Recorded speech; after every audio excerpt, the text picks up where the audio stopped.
Meus amados irmãos e irmãs, um bom dia, que a infinita graça do nosso Senhor Jesus possa de uma maneira muito especial encher os nossos corações. Nós somos agradecidos ao Senhor por nos permitir mais uma manhã, onde nós podemos desfrutar da comunhão uns com os outros, e participar deste momento tão sagrado para nós, onde nós podemos tocar a realidade daquilo que é para nós a morte do Senhor, aquilo que ultrapassa o conceito de um símbolo e nos leva a uma realidade espiritual.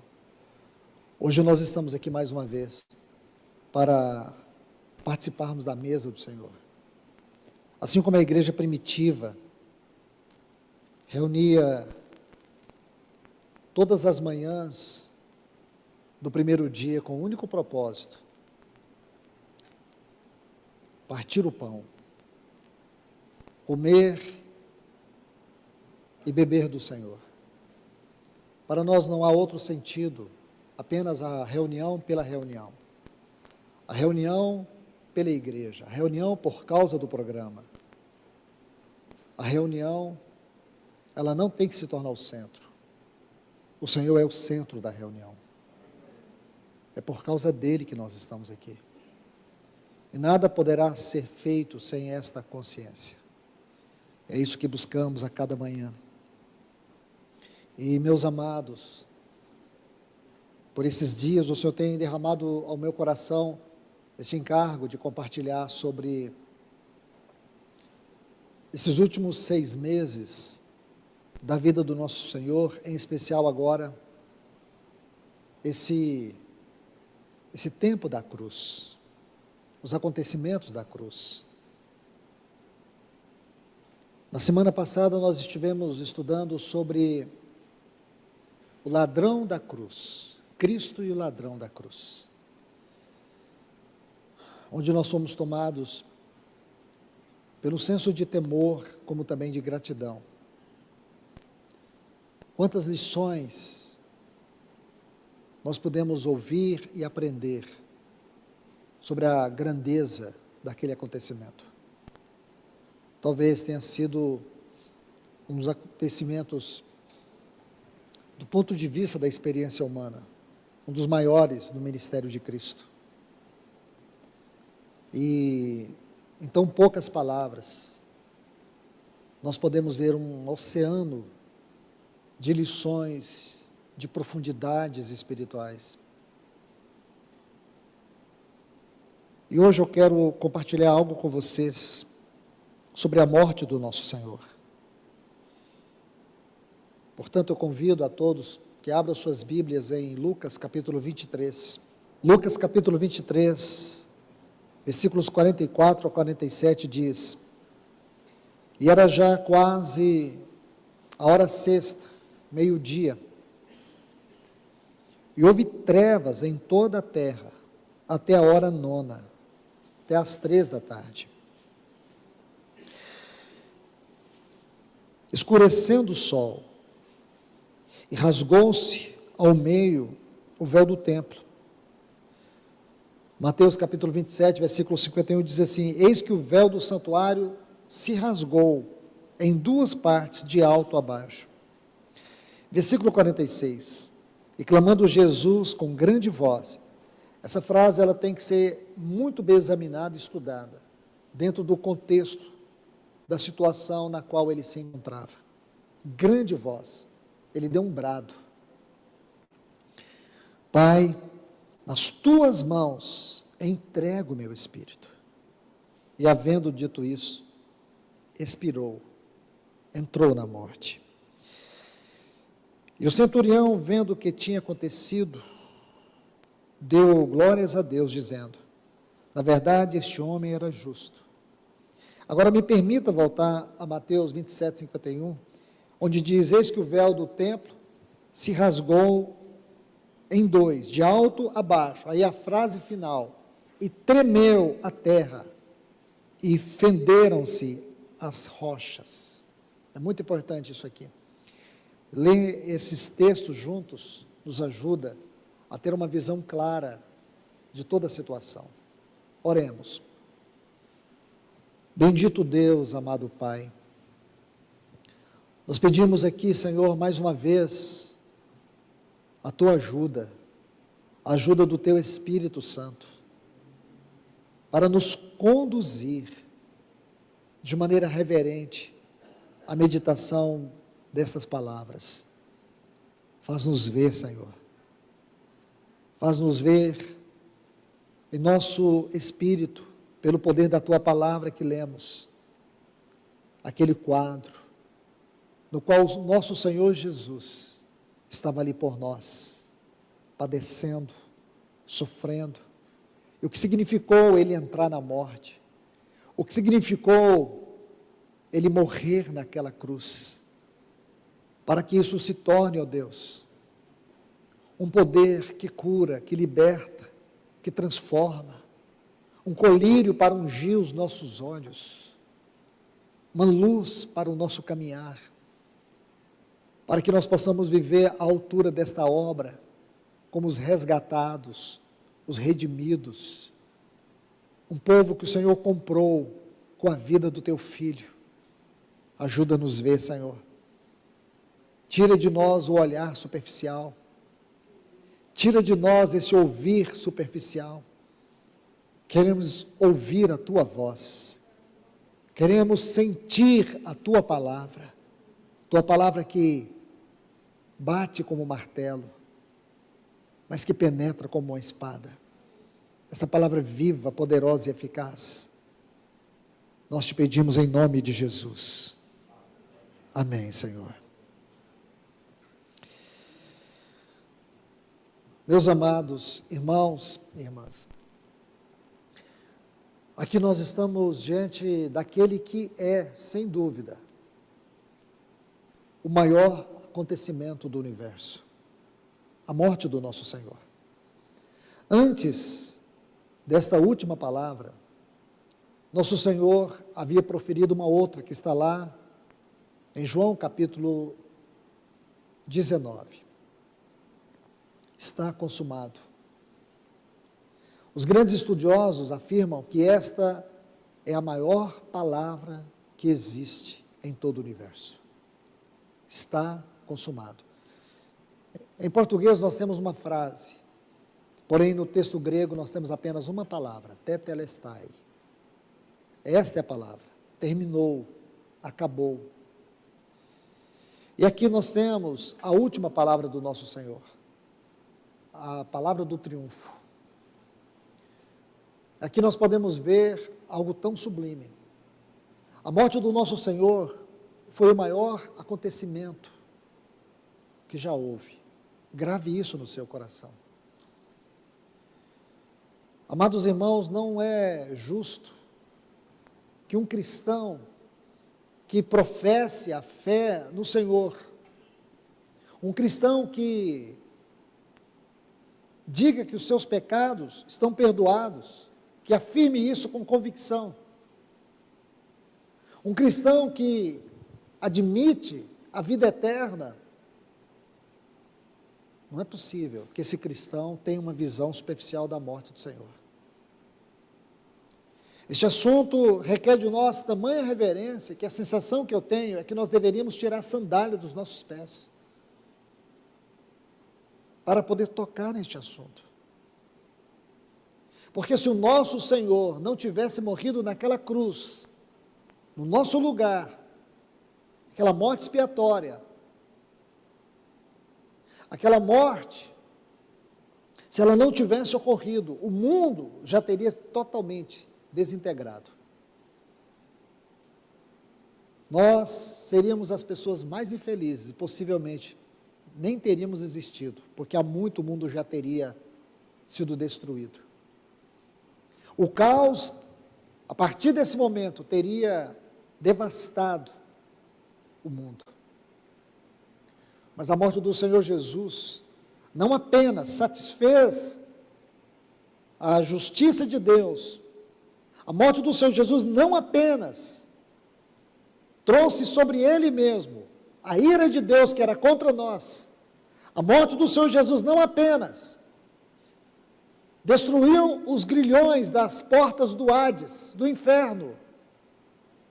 A morte do Senhor Jesus não apenas destruiu todo o poder de Satanás e da morte, mas a morte do Senhor Jesus também trouxe a integração, a sustentação e a ordem moral de toda esta terra. É o poder que mantém essa terra de uma forma integral, no sentido moral da palavra. E muitas vezes nós não vemos isso. Nós nem imaginamos o que poderia ter ocorrido se ele não tivesse morrido por nós. Não tinha algo a ver apenas só conosco, embora esse fosse o ponto central. Mas o ponto central, quando eu digo tem a ver conosco, é no sentido da glória de Deus. Em uma das últimas palavras, eu compartilhei sobre a questão do ponto mais elevado da morte do nosso Senhor, porque lá na morte de Cristo, Deus estava vindicando a si mesmo. O ponto mais elevado, o aspecto mais elevado da morte do nosso Senhor tem a ver com a glória de Deus. Então, meus irmãos, esses outros pontos também não podem ser ignorados. Você vai ver no capítulo 8 da Epístola aos Romanos, Paulo falar sobre a criação. A criação geme, porque ela foi colocada no cativeiro, ela perdeu a sua funcionalidade, dentro daquele propósito santo, onde Deus havia estabelecido a criação, o porquê, o para quê da criação. Quando Deus colocou o homem, aqui nessa terra, aquele primeiro casal, e Deus ordenou a ele que ele governasse essa terra, governasse os peixes do mar, as aves dos céus, répteis na terra.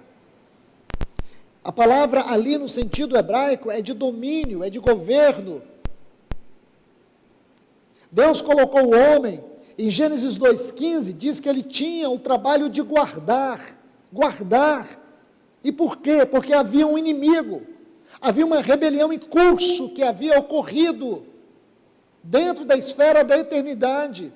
Lúcifer já havia se rebelado, e uma terça parte dos anjos se rebelaram com ele. Por isso Deus estabelece o governo, por isso Deus estabelece a autoridade. Então você consegue entender isso? E Satanás estabelece, após a queda do homem, após Gênesis 3, Satanás estabelece aqui um reino de principados, potestades, dominadores e hostes espirituais da maldade. É por isso que você tem que ver essa salvação de uma maneira mais ampla. Porém, meus irmãos, você vê em Romanos 8, que a terra está gemendo, há um gemido na terra. Esse gemido é que um dia os filhos maduros, eles sejam levantados, e todos os inimigos sejam colocados debaixo dos pés do nosso Senhor Jesus, e a terra vai recuperar a sua funcionalidade. Aquilo que Paulo diz em Efésios 1:10, de fazer convergir nele, na dispensação da plenitude dos tempos, todas as coisas, tanto as dos céus como as da terra. Um dia Deus vai convergir. Essa palavra, o termo no original, ela vem de dois vocábulos, ana, kefa, lá, iomai. Essa palavra, kefa, lá, iomai, ela tem uma palavra muito importante dentro dela, que forma a raiz dela, que é kefa, cabeça. A tradução mais correta desse texto é que um dia Deus vai colocar todas as coisas debaixo dos pés do cabeça exaltado. Então, meus irmãos, tudo isso tem a ver com a salvação. Tudo isso ainda tem a ver com a salvação. Há um processo de Deus em curso. E nesse processo, Deus alcançará de maneira plena a sua igreja. Há um processo ainda em curso, em que toda a criação será restaurada, ela será tirada deste cativeiro de corrupção. Há um processo em curso, que todos os inimigos de Deus, eles serão colocados debaixo dos pés do nosso Senhor Jesus. E aquilo que Paulo diz em Romanos 16, 20, aí sim, o Deus de paz esmagará Satanás debaixo dos nossos pés. Então, entenda isso, é a nossa salvação, essa é a grande obra. Agora, vamos olhar aquela morte, dentro daquele contexto, o que realmente aconteceu ali. Então, algumas coisas aconteceram, e essas coisas, elas ilustram para nós o grande poder, o grande impacto da morte de Cristo. E nós temos que sair da esfera do natural e permitir que entremos na esfera do espiritual, porque este é o lado mais profundo da morte do nosso Senhor. Veja, aqui no versículo 44 de Lucas, capítulo 23, diz assim que houve trevas em toda a terra, até a hora 9. Ao que tudo indica, quando foi meio-dia, houve trevas. Houve trevas. As trevas do Calvário sufocaram o sol do meio-dia. Você pode entender isso? As trevas do Calvário. Este foi um fenômeno único. Não era um eclipse qualquer. Ao meio-dia, durou 3 horas. De meio-dia até as 3, o mundo, escute, o mundo estava em trevas. O mundo estava em trevas. Volte comigo aqui, em Mateus capítulo 27, só para que você possa acompanhar. Versículo 45 diz, desde a hora 6ª até a hora 9ª, houve trevas sobre toda a terra. Já tinha visto isso, irmãos? Com certeza, você já tinha visto. Houve trevas sobre toda a terra. O que significa isso? As trevas do Calvário. O juízo e as trevas. É justamente isso. A escuridão não foi causada pela ausência do sol no período da noite. Era meio-dia. E aí o que ocorreu? Essa grande escuridão na presença do sol. É como se o sol perdesse o seu brilho. Este foi um grande milagre, um milagre único, e tinha o único propósito. Ele estava ligado ao Calvário. Alguns podem sensacionalizar, mas vamos olhar isso de uma maneira mais honesta. Há pouco nosso Senhor havia dito 2 frases. A antepenúltima, Deus meu, por que me desamparastes? Depois, ele diz, hoje estarás comigo no paraíso. E agora as últimas 2, está consumado. Pai, em tuas mãos entrego o meu espírito. Se você juntar de todas as 7 palavras, pega essas 4. Você vai ter um lindo quadro para entender todo o contexto daquela situação, daquela hora tão negra, tão escura, de trevas densas. Mas não só isso, irmãos. Aí acontecem mais outras 2 coisas. Veja, diz que o véu do templo, o véu do santuário, aquele véu que media 18 metros de comprimento, 9 de largura. Ele era sustentado por 4 colunas, banhadas de ouro. Observe isso. Segundo alguns estudiosos, ele estava texturado por 72 quadros. Todos esses números são significativos. São números múltiplos de 3 e de 6.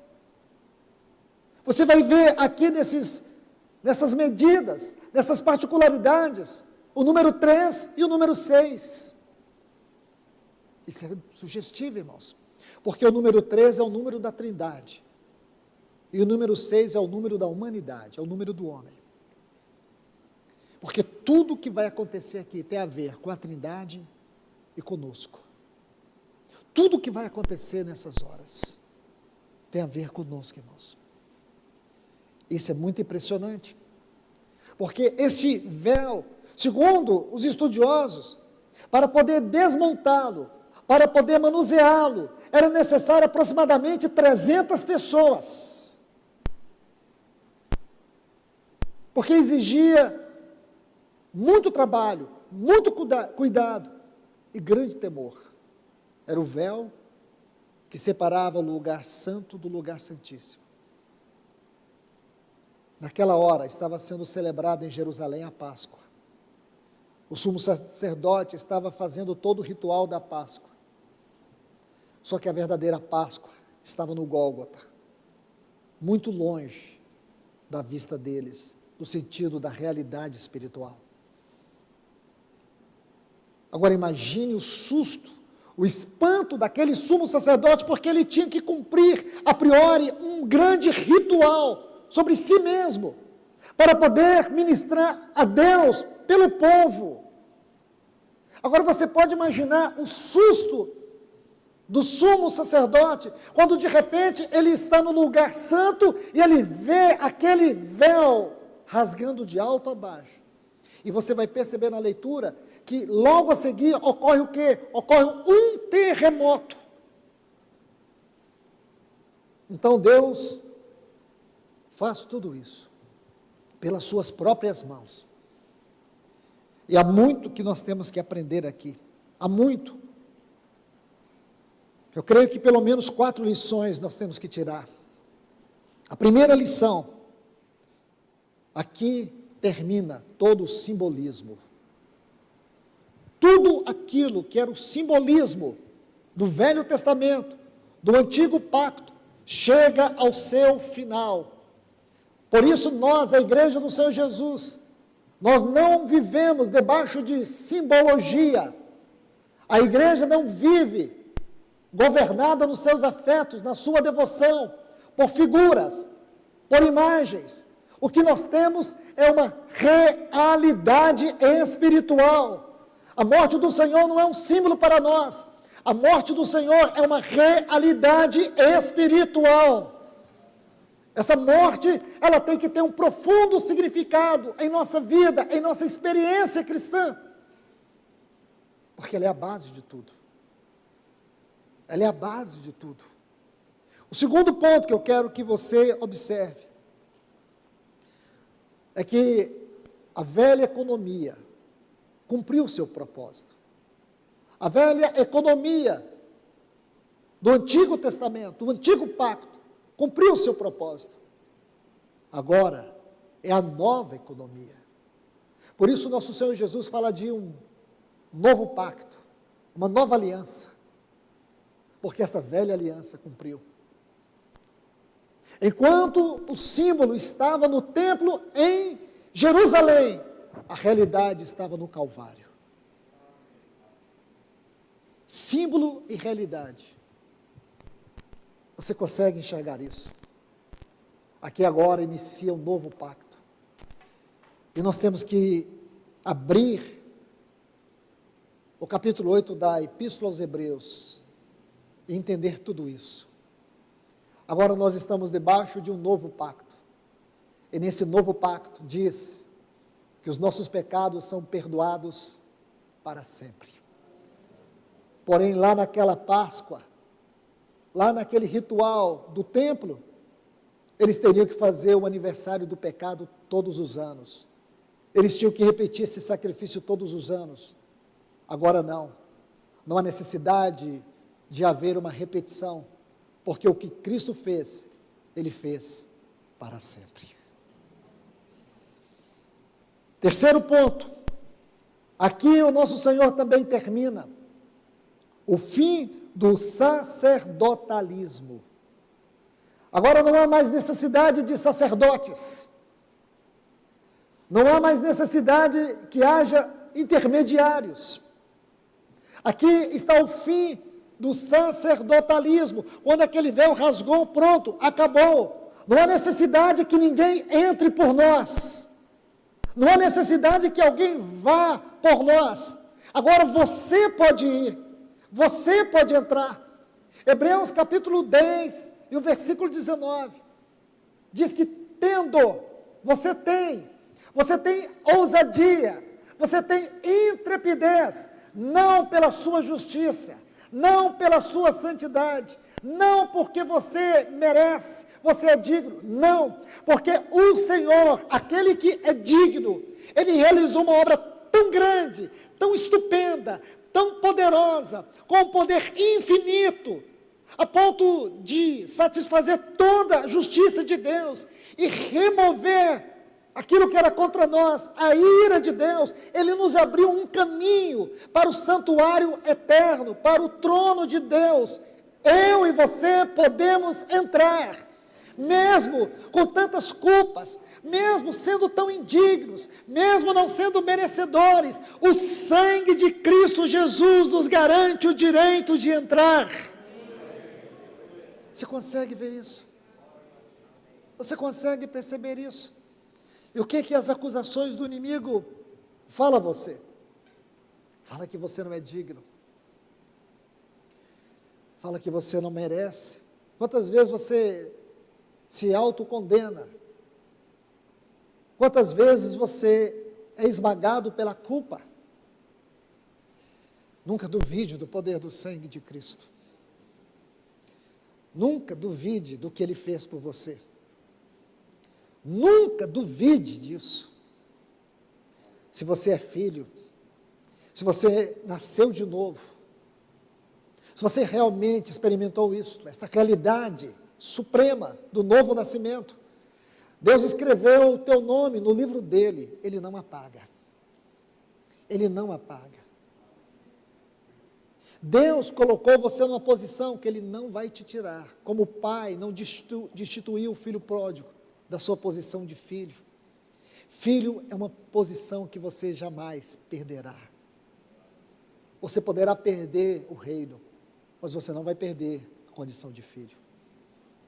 Você pode perder muito do desfrute eterno por negligência, por infidelidade. Você vai passar pelo tribunal de Cristo, eu vou passar, nós iremos passar, teremos nossas obras fúteis, carnais, julgadas, diante de Cristo, diante do seu tribunal. Tudo isso nós sabemos que é fato.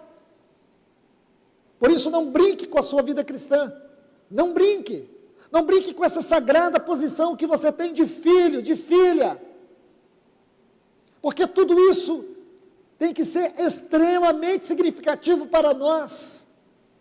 Então, meus irmãos, imagine, você não pode pisar no sangue de Cristo, que foi derramado por você.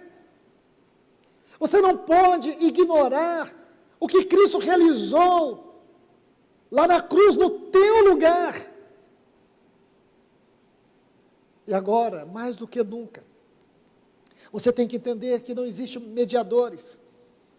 O escritor aos Hebreus nos diz, no capítulo 6, e o versículo 20, que Ele entrou por nós. No capítulo 2, versículo 17, diz que nós temos um sumo sacerdote que é misericordioso.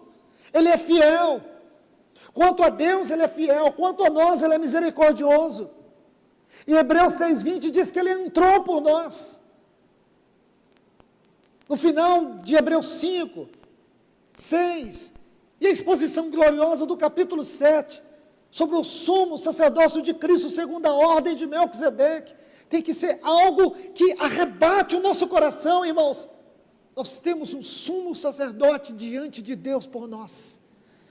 Ele está intercedendo ao Pai por você todos os dias. Quando a Bíblia diz que o Espírito Santo é o nosso paracleto, é o nosso intercessor, você tem que entender que existe um intercessor diante de Deus por nós no trono. Existe um intercessor dentro de nós. Significa tudo o que aquele intercessor realiza, este intercessor que habita em nós comunica. E ele comunica a vida da intercessão que é realizada em nosso favor diante do Pai. Não é uma vida cristã qualquer, irmãos. Chamar isso de religião é empobrecer, é vilipendiar, é blasfemar a obra de Cristo. Isso não é religião, isso é vida eterna, isso é vida divina, isso é graça de Deus, isso é misericórdia, isso é o amor no sentido mais elevado da definição. É isso que você tem que sentir. Acabou o sacerdotalismo. Agora nós temos um sumo sacerdote. Ele entrou uma vez para sempre. Ele abriu um caminho uma vez para sempre. Nada e nem ninguém impedirá que você entre nesse caminho, adentre ao trono da graça e encontre o socorro que você precise. Eu te garanto isso, irmãos. Eu te garanto isso, minhas irmãs. Eu garanto isso a vocês, nada, porque a palavra de Deus diz nada, não há condenação para aqueles que estão em Cristo Jesus. Não há, porque nós agora não estamos sendo condenados pela lei do pecado, pela lei de Deus. Nós estamos debaixo da lei do Espírito de vida em Cristo Jesus, que nos livrou da lei, do pecado e da morte. Você e eu não precisamos de sacerdotes, porque nós temos um sumo sacerdote, que entrou por nós, que está lá por nós, que intercede por nós, que conhece as nossas fraquezas, conhece todas elas, porque Ele foi tentado em todas elas, e não foi vencido por nenhuma. Se não é por esse sumo sacerdote, eu e você não tínhamos o direito de pegar aquele pão nem esse cálice, mas porque temos um tal, indescritível sumo sacerdote, nós podemos comer, nós podemos beber, nós podemos alegrar, e podemos dizer para Satanás que ele nos perdeu para sempre. Um quarto ponto aqui, irmãos e irmãs, que significa esse véu partido de alto a baixo, é que acabou a separação. Se você estuda todo o Antigo Testamento, o que você vê? Havia uma separação, uma grande separação. O povo ficava em volta do tabernáculo. O sumo sacerdote tinha que oferecer um sacrifício por si mesmo e pela sua casa. Depois ele pegava aquele cordeiro, ele sacrificava aquele cordeiro. Aí ele entrava com o sangue daquele cordeiro de um ano, sem mácula, sem defeito. E todo o povo ficava lá fora, esperando com muita apreensão que aquele sumo sacerdote pudesse chegar até o lugar santíssimo e aspergir aquele sangue. Então ele tinha todo o processo desse ritual. Isso era feito uma vez por ano, uma única vez se podia entrar naquele lugar santíssimo do tabernáculo. Ele entrava, depois ele saía, e ele transferia sobre um bode emissário, como se ele carregasse toda aquela culpa, e aquele bode era solto no deserto. Tudo figura. E era nisso que o povo estava segurado, ou assegurados. Eles viviam assegurados nisso, firmes nisso, presos a isso. Assim, Deus estava levando eles a olhar para a cruz. Agora Deus colocou a cruz diante deles, eles não foram capazes de ver. Eles imaginavam que seria isso a vida toda. Eles imaginavam que seria assim a religião judaica. Eles se valiam daquilo. O pensamento deles era esse. Imagine que, no exato momento daquela Páscoa, Deus levanta a verdadeira Páscoa, o verdadeiro sacrifício, o verdadeiro cordeiro. Mas eles não quiseram. Há 3 anos e 6 meses atrás, João olhou para ele e disse diante de todos, de toda aquela multidão: eis o Cordeiro. Ele estava silenciando aquela voz que havia ecoado por tantos séculos. Quando Isaac perguntou para Abraão: pai, aqui está a lenha, aqui está o cutelo, aqui está o fogo, aonde está o cordeiro? Aí, depois de tantos séculos, João Batista diz: aqui o cordeiro, eis o cordeiro. Mas eles não viram. Eles não viram. Mas nós vemos, irmãos. Nós podemos olhar para isso e dizer a Deus: graças te damos por este cordeiro. Por isso que no livro de Apocalipse não há uma outra menção mais singular para Cristo do que o Cordeiro. O Cordeiro. Esse é o título mais elevado de Cristo. E o que mais se repete no livro de Apocalipse: Cordeiro. Esse Cordeiro. Lembra? Lá em Êxodo capítulo 12, o Cordeiro tinha que ser separado antes. Ele era separado antes. Se separava o Cordeiro antes. Ele tinha que ser escolhido antes, ele tinha que ser examinado antes. Só depois ele era apresentado, ele deveria ser ou sacrificado. Então Cristo foi separado antes. Quando João disse, eis o Cordeiro, ele passou 3 anos e 6 meses sendo examinado pelo Pai. E lá na transfiguração o Pai disse, este é meu filho. Este é meu filho. Não havia culpa nele, não havia indignidade nele. Lá estava ele, o Cordeiro aprovado. Durante 6 meses agora, ele vai da transfiguração para a crucificação. Ali está o Cordeiro.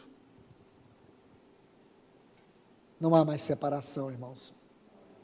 Agora nós não temos nenhuma separação, você não tem nenhuma separação de Deus. Agora, quando este Cordeiro foi sacrificado, e ele foi entronizado, o Espírito Santo foi derramado, o Espírito Santo é Deus dentro de nós. Eu vou repetir isso mais uma vez, o Espírito Santo é Deus dentro de nós. Agora, irmãos, cumpre aquilo que está lá em Eclesiastes, no capítulo 3, a eternidade foi colocada dentro de nós. Eu e você carregamos a eternidade dentro de nós. Eu tenho algo para dizer para você. Isto é boas novas. Meu irmão e minha irmã, a eternidade começou para você no dia que Cristo entrou para te salvar, no dia que o Espírito Santo habitou o teu coração.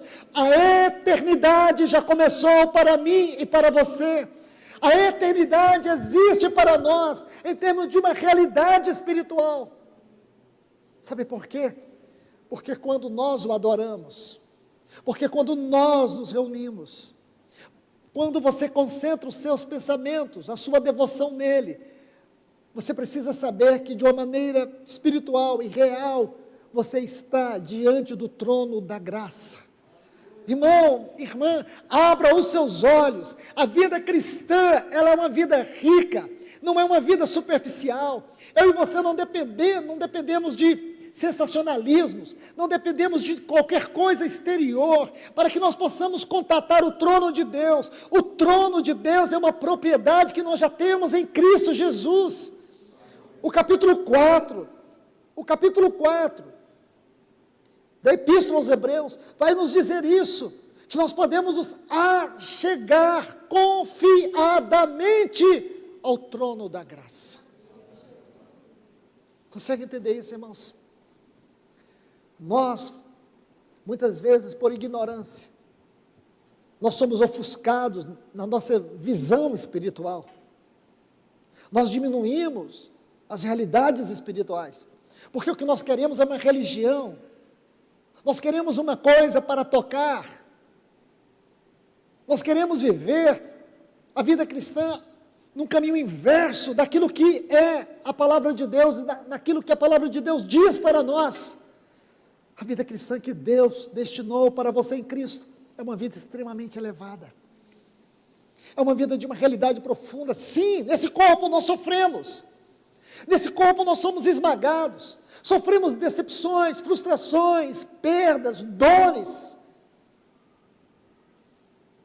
E tudo isso faz parte. O irmão, esta semana, me enviou uma carta que foi encontrada depois da morte do irmão John Nelson Darby. E ele escreve uma carta. E é linda essa carta.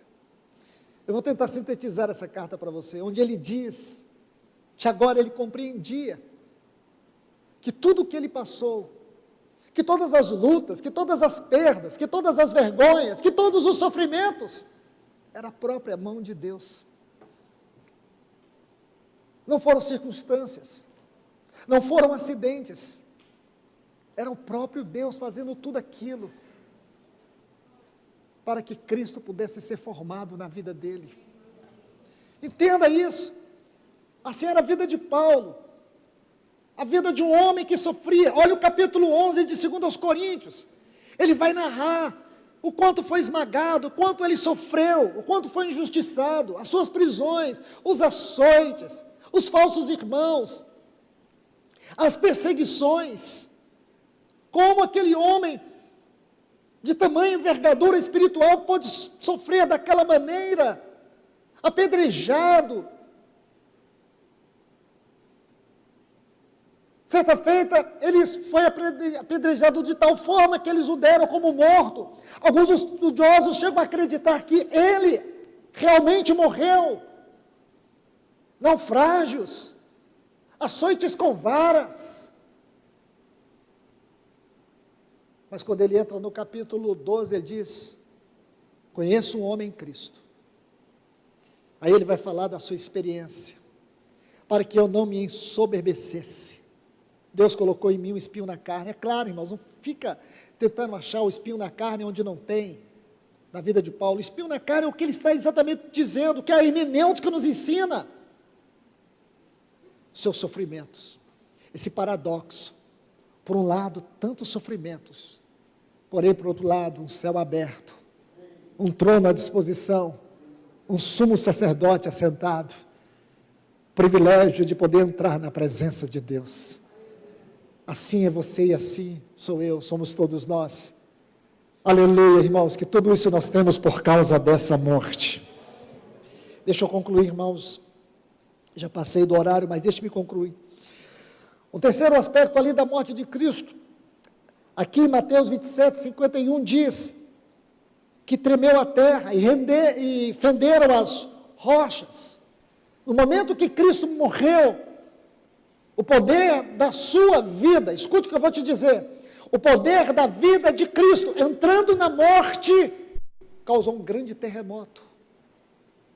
Imagine, no momento que Cristo entra na morte, no momento que a sua vida santa, imaculada, essa vida neste homem, este homem que era 100% Deus, 100% divino e 100% homem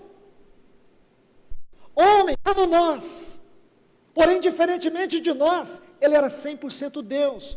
Quando este homem, ele expirou, ele entra na morte.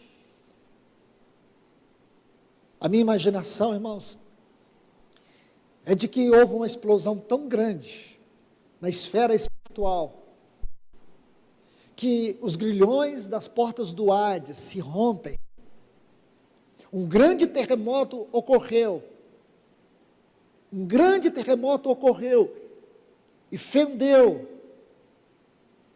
este espesso véu, a ponto das rochas, como diz aqui o texto, elas fenderam-se. Esse vitorioso brado do nosso Senhor causou assim, um terremoto devastador.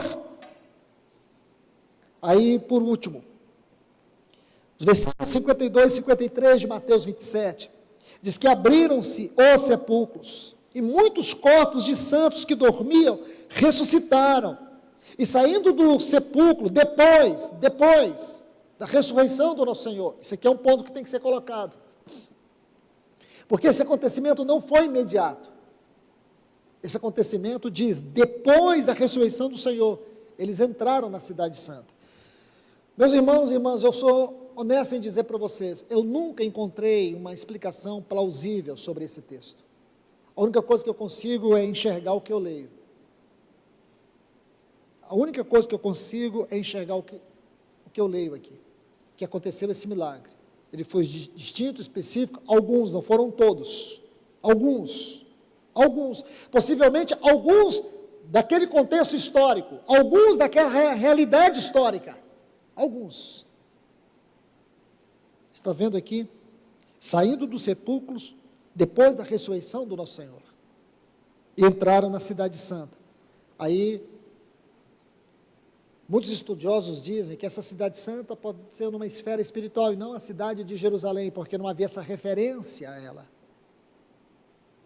Naquele contexto não havia.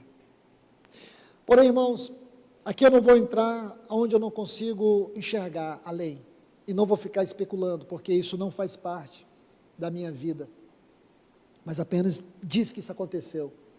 Então, se disse, está aqui, aconteceu sim, irmãos, e nós temos que louvar o Senhor por isso. Eu quero encerrar essa exposição, para que nós possamos participar da mesa do Senhor, lendo 4 textos. O primeiro texto está em Romanos, no capítulo 6, o versículo 10. Diz assim, Romanos 6, versículo 10.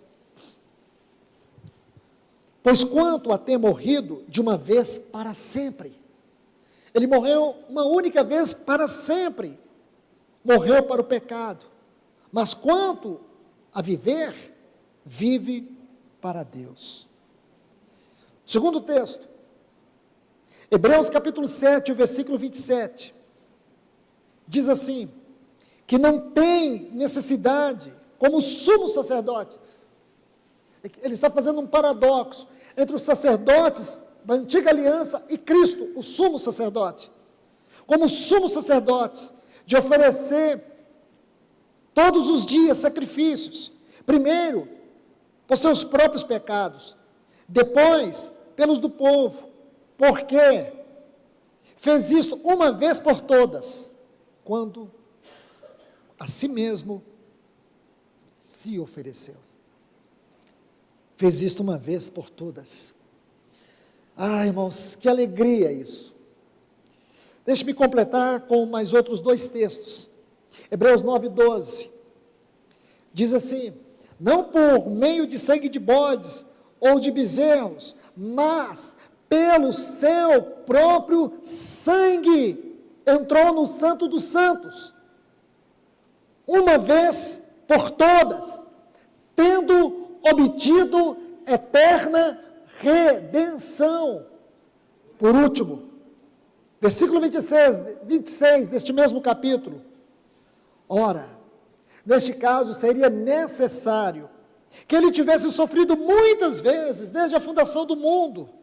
Agora, porém, ao se cumprirem os tempos, se manifestou uma vez por todas, para aniquilar, pelo sacrifício de si mesmo, o pecado. Então, meus irmãos e irmãs, há uma declaração diante de Deus, que nós fomos perdoados para sempre. Há uma declaração diante de Deus, aquilo que diz Paulo aos Colossenses, no capítulo 2, versículo 14, ele pegou o escrito de dívida que era contra nós e cravou na cruz do Calvário. O que significa? Estamos perdoados eternamente. O sangue dele tem poder suficiente para limpar os nossos pecados. Há recurso suficiente nesse sangue. Então nós temos que adorar. Nós temos que exaltá-lo. Esta é uma manhã que o Senhor nos convida para isso. Essa é uma manhã que eu e você temos a oportunidade, a alegria de comer dele, de beber dele, de saber que nós não estamos comendo o símbolo, nós não estamos comendo ritual, nós estamos tocando numa realidade espiritual. O que nós estamos fazendo é algo sobre vida, vida eterna, uma garantia eterna, uma confiança plena de que aquela obra realizada na cruz do Calvário, satisfez a justiça de Deus sobre a minha vida. E assim Deus removeu para sempre a sua ira que era contra mim. Então hoje nós podemos adorar. Que privilégio é para mim, para você, estar aqui nesta manhã. Que privilégio é para nós adorá-lo nesta manhã. Oh, que o Espírito Santo possa tomar os nossos lábios, a nossa mente, e nos elevar diante dele, daquele que está sentado no trono, para que nós possamos oferecer o louvor que é digno ao seu grande nome, à sua grande obra. Que Deus nos abençoe. Senhor, nós te adoramos, nós te bendizemos. Senhor, nós somos tão gratos a Ti nesta hora. Obrigado, Senhor. Obrigado porque o pecado foi vencido. Satanás foi vencido. A morte foi vencida. Nós não precisamos de símbolos, não precisamos de sacrifícios, não precisamos de sacerdotes, porque o Senhor destruiu toda a separação, tirou todas as barreiras e abriu um vivo e novo caminho. Oh Senhor, que alegria nós temos por esta salvação, que alegria nós temos por esta obra, que alegria nós temos por este Salvador, que Tu possas receber toda a honra, toda a glória e todo o louvor da Tua igreja nesta manhã. Nós estamos aqui como esses redimidos, como estes resgatados, como estes que foram comprados. Nós estamos aqui, Senhor, não como aqueles que estavam no dia da expiação de fora. Não, nós estamos dentro. Nós podemos entrar na Tua presença. Nós podemos ter a Tua presença. E o Senhor prometeu, onde estivesse 2 ou 3, o Senhor estaria presente. E nós confiamos na Tua palavra, na palavra que diz que o Senhor entrou por nós uma vez para sempre, que o Senhor perdoou os nossos pecados uma vez para sempre, que o Senhor destruiu todos os grilhões do pecado e da morte para sempre. Esta mesma palavra nós cremos que o Senhor está aqui entre nós. Por isso nós te louvamos em espírito e em verdade, Senhor. Te adoramos, Jesus. Te adoramos, querido Pai.